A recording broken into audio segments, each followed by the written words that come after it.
BC Assessment understands that your property is your home, and its value is about a lot more than just money. We work hard to make sure that your property is assessed fairly.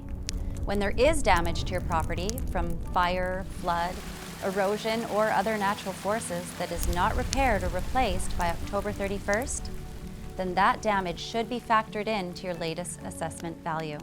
If substantial damage occurred after October 31st and before you received your assessment notice, your assessment can still be adjusted.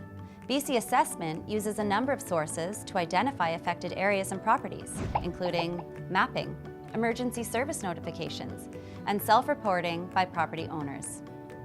Providing updated information will help us to make sure your property assessment is accurate. If you would like to discuss your specific property situation, or if you have questions or concerns, please call BC Assessment.